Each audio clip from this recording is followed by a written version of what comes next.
The last few videos I made were about the AI plugin I made for Darktable, so if you watch them, you know that I made it work using Ollama in the background. And perhaps you have installed the toolbox, meaning that Ollama is currently running on your system. If so, you should consider using it as a chatbot to replace services like ChatGPT. So this will give you a lot of privacy because you will run everything locally on your computer.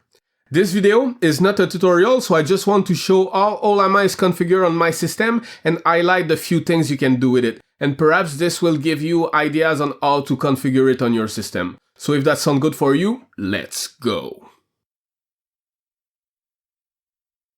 Before we start, I just want to mention that LLMs requires a lot of memory.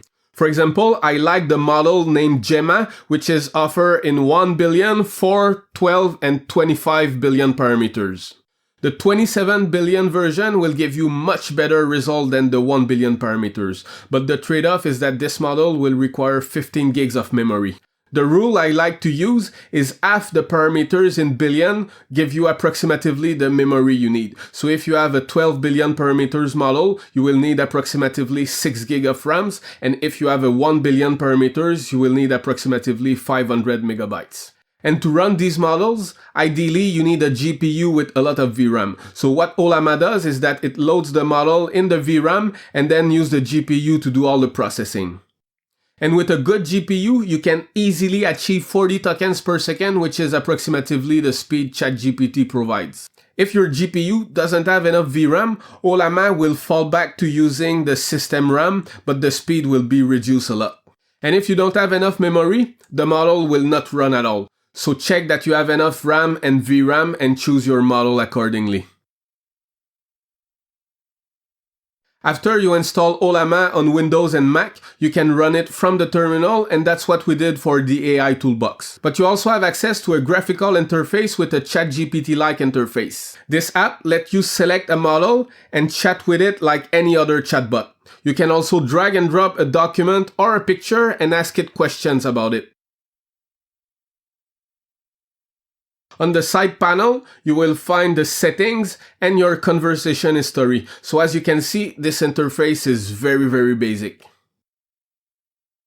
If you have installed Ollama on Linux or from Docker, you won't have access to this graphical application. So your only option will be the terminal. But don't worry, there is something much better. Many applications can create a graphical interface or a front end to Ollama, but the one I choose is called OpenWebUI.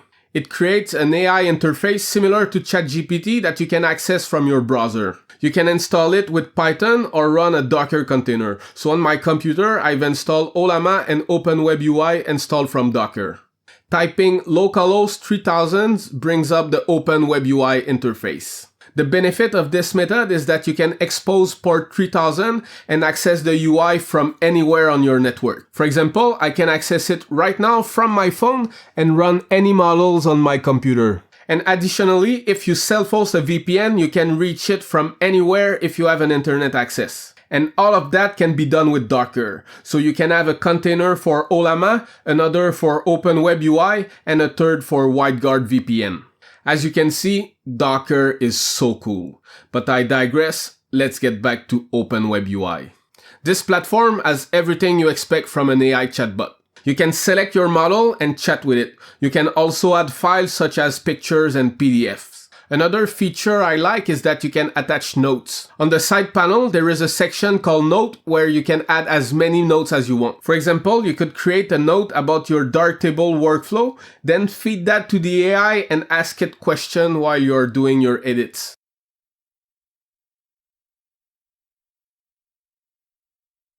Another great feature is folder. So you can create a folder and grant it access to your notes and files. Then any chat you place in that folder will have access to that data. You can also add a system prompt that will tell the chatbot its role. For example, I want to learn Spanish. You will give me a short sentence in English and I will translate it to Spanish.